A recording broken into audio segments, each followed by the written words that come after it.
Chers auditeurs et chers viewers d'Ifriqiya FM, bien le bonjour à vous. Nous sommes à la SAFEX à Alger, capitale économique et commerciale du continent africain, durant ces travaux de l'IATF, la foire intra-africaine 2025, un événement majeur pour la construction de l'économie continentale. J'ai le plaisir de recevoir, chers auditeurs, justement sur ce plateau d'Ifriqiya FM, le directeur de l'industrialisation et du commerce au niveau de la BAD, la Banque africaine de développement, je nommé Ousmane Fall. Monsieur, bien le bonjour à vous et merci d'avoir accepté notre invitation. Bonjour, merci à vous, merci de m'avoir invité et bonjour à vos chers auditeurs.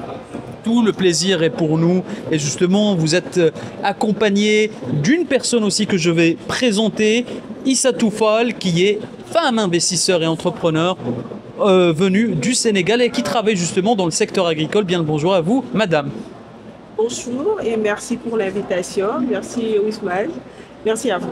Tout le plaisir est pour nous. Alors, on commence peut-être par cette question sur l'organisation de cet événement. Comment M. Fall juge l'organisation de cet événement à Alger?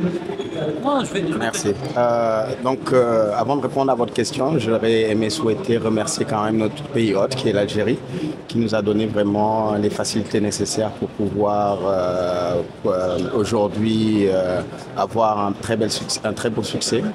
À cette foire du commerce intra-africain. Donc la foire pour nous sommes partie prenante, nous sommes sponsors et comme vous le savez, nous travaillons avec la banque Afrexim à la mise en place de cette foire. Nous pensons que aujourd'hui, avec le nombre d'experts qui ont été réunis tant au niveau gouvernemental qu'au niveau du secteur privé, nous avons pu débattre vraiment des problèmes et des défis majeurs que rencontre le continent africain pour pouvoir booster et améliorer le commerce intra-africain. Et nous avons aussi développé des stratégies et des pistes de solutions qui nous permettront, si elles sont mises en œuvre dans un futur très proche, vraiment assister à l'essor du continent africain par le commerce et par l'industrialisation. Exactement. Exactement. Et Madame Issatou, comment, selon vous, cette foire, cette IATF 2025 peut-elle contribuer justement à la construction des économies du continent africain et aussi au rapprochement des nations africaines? Absolument. Merci encore pour cette invitation et je suis heureuse de participer donc à cette foire. Nous sommes ici en tant qu'entrepreneurs. Moi, j'aide les producteurs agricoles à stocker leurs produits 12 mois supplémentaires afin de vendre au meilleur moment, au meilleur prix, en leur installant des hangars connectés, équipés de palettes en plastique et alimentés à l'énergie solaire. Ce qui n'est pas peu pour l'Afrique, parce qu'en Afrique, en tout cas particulièrement au Sénégal, je viens du Sénégal, il y a 125 000 tonnes de pertes agricoles.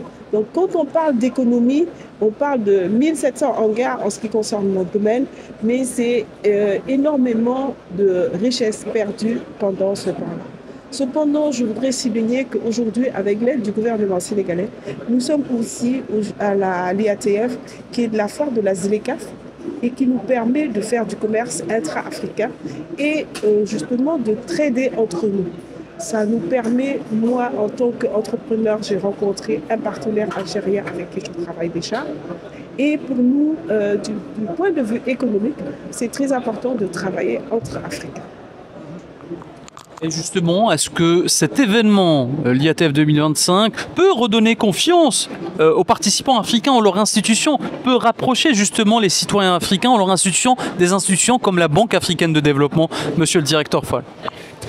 Absolument, et c'est tout l'objectif. Vous savez qu'aujourd'hui, nous avons discuté de façon assez explicite des défis majeurs qui empêchent l'essor du commerce intra-africain. Nous avons discuté du gap d'investissement en infrastructure qui est estimé à plus de $. Nous avons discuté des difficultés d'accès au financement pour les SMI, les PME et les PMI. Nous avons discuté également de toutes les difficultés d'accès à l'énergie. Vous savez, pour produire un bien à partir de la Namibie et l'envoyer en Algérie, c'est tout un problème. Vous êtes des fois obligé de passer par l'Europe pour pouvoir l'envoyer. Ça ne devrait pas être le cas, vraiment.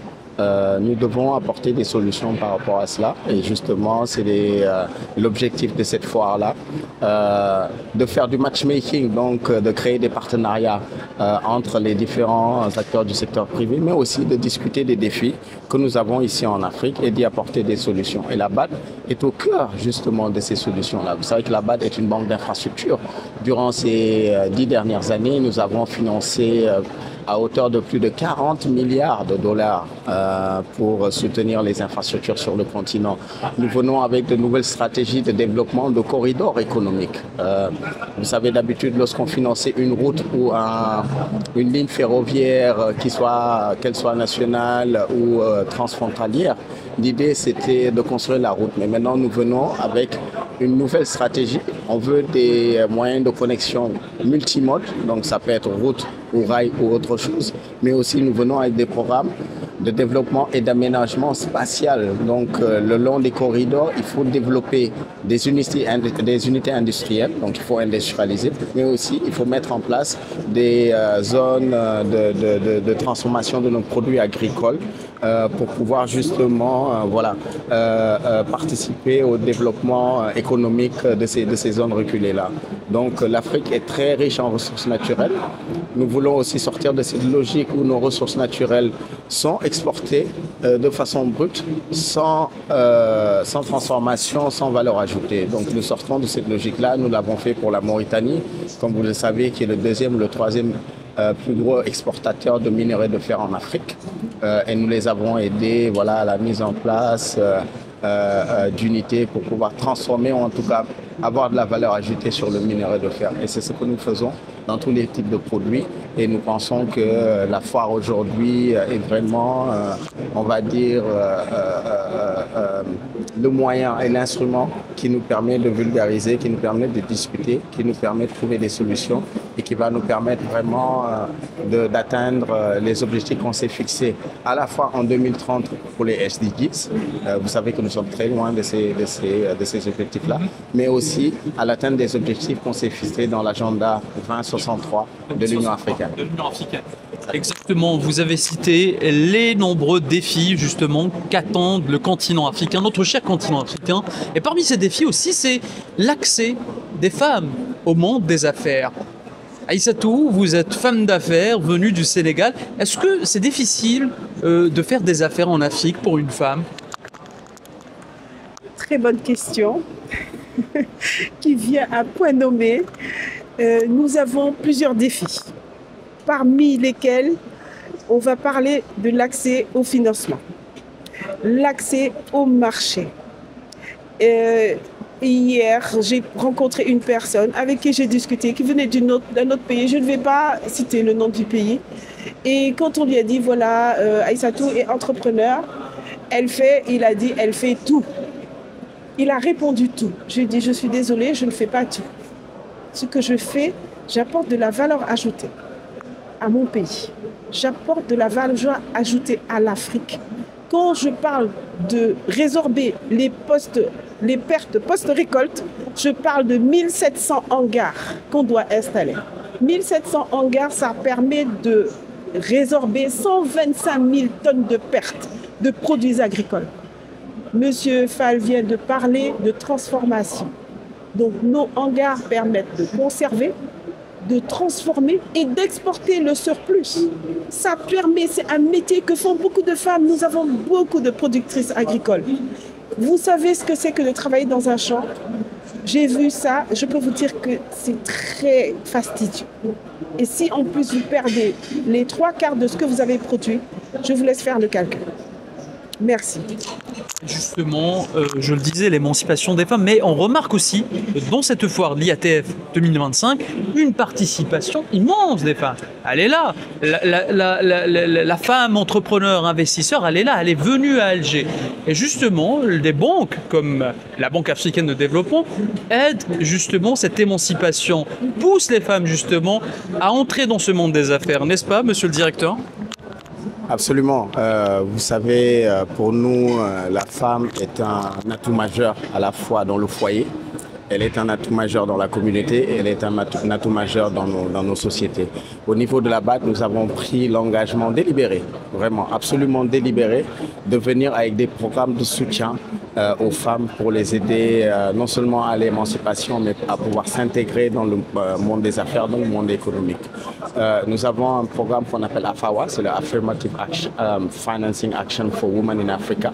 Aujourd'hui, qui a touché plus de 16 000 femmes entrepreneurs, donc qui sont soit propriétaires de PME ou PMI, ou alors qui sont leaders de PME ou PMI, ou alors qui constituent, on va dire, la majorité du personnel des PME PMI. Et ça, nous le faisons à travers des partenariats avec le Africa Guarantee Fund. C'est un programme de 5 milliards de dollars.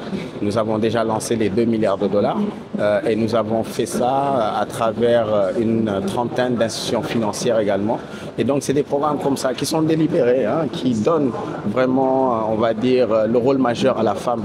Et d'ailleurs, moi, je suis biaisé parce que je m'occupe aussi du portefeuille du secteur privé de la BAD. Et dans mon portefeuille, le taux de défaillance des femmes est très minime. Donc, je préfère donner mon argent à une femme parce que d'après ce que je vois sur mon portefeuille, elle me rembourse mon argent, contrairement aux hommes. Donc, voilà. Et voilà. Donc, justement, et j'aimerais qu'on termine justement cette émission avec cette question. Est-ce que l'Algérie, justement, peut jouer un rôle majeur dans l'émancipation aussi des femmes africaines, dans la construction de l'économie continentale et dans le rapprochement des nations du continent? Je commence par vous, encore une fois, monsieur le directeur. Bien sûr, bien sûr. Vous savez, l'Algérie est une puissance sur le continent, donc qui a un rôle de pionnier, qui a aussi un rôle de chef de file. Et nous le voyons également au sein de la BAD. Donc nous sommes très contents de notre présence ici en Algérie. Nous avons d'excellentes relations avec le gouvernement et les autorités algériennes et nous souhaitons que cela continue. L'Algérie a développé des modèles qui peuvent être répliqués sur le continent. Et vraiment, je pense que c'est ces discussions-là, ces échanges, ces programmes d'échange sur lesquels nous pouvons nous inspirer et les répliquer ailleurs. Pour pouvoir aussi voir d'autres succès sur d'autres pays qui suivent le modèle algérien. Voilà. Et Aïssatou, aussi sur le rôle de l'Algérie. D'accord, très bien. Merci beaucoup. Cette question, pour moi, est très importante parce que je suis tombée amoureuse de l'Algérie. Ça fait la deuxième fois que je vois en 3 mois. La première fois, je suis venue à la Foire internationale d'Alger et j'ai rencontré mon partenaire et avec lui, j'échange beaucoup et j'arrive à travailler avec lui sur certains produits comme les palettes en plastique et on arrive à 50% moins cher que quand je les prenais en Europe. Nous avons un défi cependant, c'est le défi du transport. Le transport en Algérie, j'en ai parlé également en Afrique du Sud, je vais en profiter pour en parler avec M. Fall. Le transport en Afrique est problématique. Nous avons parlé avec Mme Grassa Machel en Afrique du Sud et nous lui avons dit, vous devez nous mettre un bateau qui va faire la côtière, c'est comme ça que je l'appelle. Parce qu'aujourd'hui, pour transporter des produits africains en Afrique, nous devons les envoyer en Europe avant de les recevoir en Afrique. Ça quitte le Sénégal, si ça veut arriver en Algérie, ça doit aller jusqu'en Europe et revenir. Si ça doit aller au Congo, pareil. Si ça doit aller en Afrique du Sud, pareil. Donc nous avons ce défi du transport à relever. C'est très important pour nous d'avoir un transport africain qui soit, je l'appelle la côtière, qui va de Cape Town à... Voilà, ça c'est d'une part, mais également, à part les défis de transport, que les gens se mettent aussi dans des chaînes de valeur de métier qui permettent de voir les petites entreprises de femmes, parce que nous, toujours les femmes, on commence petit par prudence, effectivement, pour ne pas devoir de l'argent à la base. On commence petit, mais c'est également, ça nous permet de pouvoir prendre des petites quantités, de les ramener en petites quantités comme en groupage, par exemple dans des conteneurs de groupage. Aujourd'hui, le commerce intra-africain a ce problème-là. Nous ne pouvons pas faire de groupage et nous avons besoin que les produits circulent. Je ne sais pas si vous avez des solutions ou si vous avez dans votre pipe quelque chose qui pourrait faciliter. Je crois que nous serions très très heureuses de le recevoir.